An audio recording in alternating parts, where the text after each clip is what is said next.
आज हम डिस्कस करेंगे organelle cell and tissue level के बारे में। और अगर हम सबसे पहले बात कर लें ऑर्गेनेली, तो हम कहते हैं कि सेल के अंदर जो टाइनी स्ट्रक्चर्स मौजूद होते हैं उन्हें कहा जाता है ऑर्गेनेली।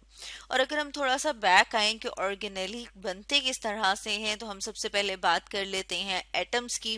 जैसे कि हमने अपनी लास्ट वीडियो में डिस्कस किया था कि बेसिक और फंडामेंटल यूनिट होता है मैटर का, यानी कि अगर हम एटम को डिस्कस करते हैं तो हम देखते हैं कि कोई भी चीज जो कि वजन रखती है और जगह घेरती है, जिसे कि मैटर कहा जाता है, उसका बेसिक यूनिट क्या है? एटम। हम देखते हैं कि जब एटम्स जो हैं, दो या दो से ज्यादा एटम एक दूसरे के साथ मिलके कोई केमिकल बॉन्ड बनाते हैं, तो फिर उन्हें कहा जाता है मॉलिक्यूल, जैसे यहाँ पर हम अपने सामने देख रहे हैं। और हम देखते हैं कि मॉलिक्यूल्स की मुख्तलिफ तरह की अरेंजमेंट मिलके बनाती है ऑर्गेनेली, यानी कि ऑर्गेनेली को हम कह सकते हैं कि ये क्या है? ये सब यूनिट ऑफ सेल है। और हम देखते हैं कि ऑर्गेनेलिज जो है वो मिलके फिर आगे फर्दर, मतलब एक सेल के अंदर क्या मौजूद होती हैं, काफ़ी सारी ऑर्गेनेलिज होती हैं। और फर्दर हम सेल को देखते हैं, और सेल जो है उसे कहा जाता है कि ये लाइफ का बेसिक बिल्डिंग ब्लॉक है। यानी कि अगर हम बात करें, हमने अपने सामने कोई भी इमारत देखी है, कोई भी बिल्डिंग देखी है, वो किससे मिलके बनी होती है? ईंटों से मिलके बनी होती है। इसी तरह से अगर हम किसी भी जानदार की बात करें, अगर हम इंसानों की बात करें, जानवरों की या पौधों की, तो हम देखते हैं कि वो सब किससे मिलके बने हुए हैं? सेल से। और जब हम देखते हैं कि बहुत सारे एक जैसे सेल मिलके कोई खास फंक्शन परफॉर्म करते हैं, तो उसे हम कहते हैं टिश्यू या टिश्यू लेवल। अब अगर हम इनको वन बाय वन डिटेल में डिस्कस करें, यानी कि अगर अब हम बात करें ऑर्गेनेली की, जैसे कि हमने ऊपर बात की थी कि ऑर्गेनेली कहा जाता है सब सेलुलर स्ट्रक्चर को, या फिर हम कहेंगे कि टाइनी स्ट्रक्चर्स जो कि सेल के अंदर मौजूद हैं और हर ऑर्गेनेली कोई खास फंक्शन परफॉर्म कर रहे हैं। जैसे यहाँ पर हम अपने सामने डायग्राम में देख रहे हैं कि हमें नजर आ रहा है सेल के अंदर एक बड़ा सा सर्कल, जिसे कि न्यूक्लियस कहा जाता है। अब अगर हम न्यूक्लियस की बात करें, तो न्यूक्लियस को ब्रेन ऑफ द सेल्स भी कहा जाता है, यानी कि सेल का दिमाग।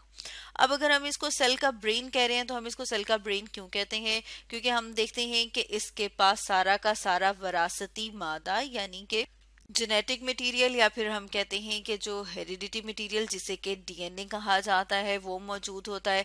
इसका मतलब है सेल की जितनी भी इंफॉर्मेशन है वो सारी की सारी कहाँ पर होती है? वो सारी की सारी होती है न्यूक्लियस में। इसी तरह से हम देखते हैं कि जैसे हमने कहा था कि इसे ब्रेन ऑफ द सेल भी कहा जाता है, क्योंकि सेल के सारे फंक्शंस को कंट्रोल करता है। अब सारे फंक्शंस में क्या क्या और भी इंक्लूडेड है, हम देखते हैं कि सेल की ग्रोथ को, और उसके अलावा कि सेल ने किस तरह से रिप्रोड्यूस करना है, यानी एक सेल से दो बनेंगे, दो से आगे चार बनेंगे, तो वो कौन सा अमल है? रिप्रोडक्शन का। तो ये कंट्रोल करता है सेल ग्रोथ को, सेल रिप्रोडक्शन को। अब इसी तरह से अगर हम एक और ऑर्गेनेली की बात करें, जैसे यहाँ पर हम अपने सामने देख रहे हैं माइटोकॉन्ड्रिया। और अगर हम माइटोकॉन्ड्रिया की बात करें, तो हम देखते हैं कि जो माइटोकॉन्ड्रिया है उसे पावर हाउस ऑफ सेल कहा जाता है। अब जैसे हमें नाम से पता चल रहा है power house of the cell, यानी कि जहाँ पर एनर्जी बनती है। अब यहाँ पर एनर्जी इसलिए बनती है क्योंकि सेलुलर रिस्पायरेशन होती है माइटोकॉन्ड्रिया में, और सेलुलर रिस्पायरेशन के रिजल्ट में एनर्जी मिलती है, और उस एनर्जी को सेल इस्तेमाल करता है अपने मुख्तलिफ काम करने के लिए। अब हम यहाँ पर देख रहे हैं, हमें छोटे छोटे से राउंड बॉल की तरह के स्ट्रक्चर नजर आ रहे हैं, जैसे कि यहाँ पर हम देख रहे हैं, जिन्हें के राइबोसोम्स कहा जाता है। अब अगर हम राइबोसोम्स की बात करें कि राइबोसोम का क्या फंक्शन है, तो हम देखते हैं कि जो प्रोटीन सिंथेसिस है, यानी कि जो सेल के अंदर प्रोटीन बननी है, उसके लिए कौन रिस्पॉन्सिबल है? तो उसके लिए हम देखते हैं कि राइबोसोम। इसके अलावा हम देख रहे हैं सेल के अंदर और बहुत सारे स्ट्रक्चर, जैसे कि Golgi operators, plasma membrane, lysosomes और रफ एंडोप्लाज्मिक रेटिकुलम। तो हम देखते हैं कि इनके भी अपने अपने फंक्शंस हैं। तो इसका मतलब ये है कि जो सेल कोई भी फंक्शन परफॉर्म करता है वो डिपेंड करता है इन स्मॉल स्ट्रक्चर्स के ऊपर। इसी तरह से अगर हम बात करें प्रोकैरियोट की और बहुत सारे जो प्रोटिस्ट हैं उनकी, तो उनमें हम देखते हैं कि पूरा का पूरा जानदार एक ही सेल के ऊपर मुश्तमिल होता है, या फिर हम कह सकते हैं कि वो क्या होते हैं? यूनिसेलुलर। जैसे यहाँ पर हम अपने सामने डायग्राम देख रहे हैं, बैक्टीरिया को, और बैक्टीरिया में हम देख रहे हैं कि क्या है, यहाँ पर न्यूक्लियोइड रीजन मौजूद है, प्रॉपर न्यूक्लियस मौजूद नहीं है।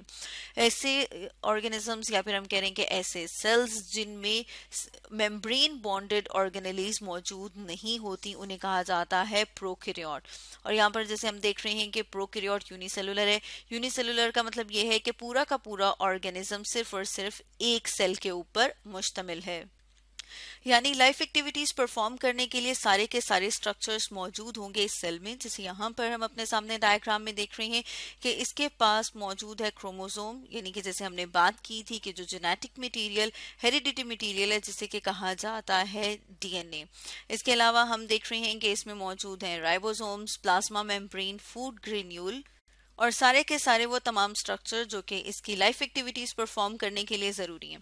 अब अगर हम साथ में बात करें बहुत सारे फंजाई, प्लांट्स और एनिमल्स की, तो हम देखते हैं कि उनमें बहुत सारे millions of trillions of cells मौजूद होते हैं। अब जैसे हमने ऊपर बात की थी कि सेल्स मिलकर बनाते हैं एक नेक्स्ट लेवल जिसे कि कहा जाता है टिश्यू लेवल। जैसे यहाँ पर हम अपने सामने डायग्राम में देख रहे हैं कि एक जैसे सेल मिलके, या फिर हम कहते हैं कि ग्रुप ऑफ सेल्स जब मिलते हैं और वो कोई एक खास फंक्शन परफॉर्म करते हैं तो उसे कहा जाता है टिश्यू। जैसे यहाँ पर हम अपने सामने डायग्राम देख रहे हैं कार्डिक सेल जो कि मिलके बना रहे हैं कार्डिक टिश्यू, और हम देखते हैं कि जो कार्डिक टिश्यूज हैं वो मिलके फर्दर बनाते हैं हमारा हार्ट, यानी कि हमारा दिल। टिश्यूज मिलके एक कलेक्टिव फंक्शन परफॉर्म करते हैं, इसलिए हमें ये समझना ज़रूरी होगा कि सेल्स क्या कोई फंक्शन परफॉर्म करें या नहीं। तो उसमें हम देखते हैं कि हर सेल अपनी लाइफ एक्टिविटीज़ को परफॉर्म करता है, हर सेल जो है वो अपना फंक्शन परफॉर्म करता है। जैसे कि हमने ऊपर बात की थी कि सेल के अंदर मौजूद है सब सेलुलर स्ट्रक्चर, जिसमें हमने बात की थी माइटोकॉन्ड्रिया और राइबोसोम्स की। तो इट मीन्स कि सेल में मौजूद माइटोकॉन्ड्रिया जो है वहाँ पर होगी सेलुलर रेस्पायरेशन। इसी तरह से जो राइबोसोम्स मौजूद हैं ताकि हर सेल की अपनी प्रोटीन सिंथेसिस हो और कलेक्टिवली टिश्यू कोई फंक्शन परफॉर्म कर सके। जैसे यहाँ पर हम अपने सामने एक और एग्जांपल देख रहे हैं स्केलेटल मसल टिश्यू की, जिसमें हम देख रहे हैं कि स्केलेटल मसल सेल्स मिलके टिश्यू बना रहे हैं। अब अगर हम इसके फंक्शन की बात करें तो हम देखते हैं कि जब स्केलेटल मसल्स कॉन्ट्रैक्ट करते हैं तो इनके कॉन्ट्रैक्ट और रिलैक्स करने से, यानी कि जब ये सुकड़ते और फैलते हैं तो इनकी वजह से हम अपने हाथों को, अपने बाजू को ऊपर की तरफ और नीचे की तरफ मूव करवा सकते हैं। इसी तरह से अब अगर हम बात करें पौधों की, प्लांट्स की, जैसे कि हमने बात की थी कि जो लिविंग ऑर्गेनिजम्स हैं उनमें प्लांट्स भी आते हैं क्योंकि प्लांट्स जो हैं वो भी जानदार हैं। अब अगर हम प्लांट्स में टिश्यू लेवल की बात करें तो जैसे यहाँ पर हम अपने सामने डायग्राम में देख रहे हैं लीफ का, पत्ते का इंटरनल स्ट्रक्चर, और उसमें अगर हम बात करें एपिडर्मल टिश्यू की तो यहाँ पर हम देख रहे हैं कि सबसे आउटर अपर लाइनिंग, इसमें हम देख रहे हैं कि ये जो सेल्स हैं एक जैसे सेल मिलके टिश्यू बना रहे हैं। अब अगर हम इनके फंक्शन की बात करें तो हम देख रहे हैं कि ये कवर कर रहे हैं रूट को, स्टेम को और लीव्स को, और इनको प्रोटेक्शन प्रोवाइड करते हैं। तो स्टूडेंट्स, आज हमने डिस्कस किया organelle, cell and tissue level के बारे में।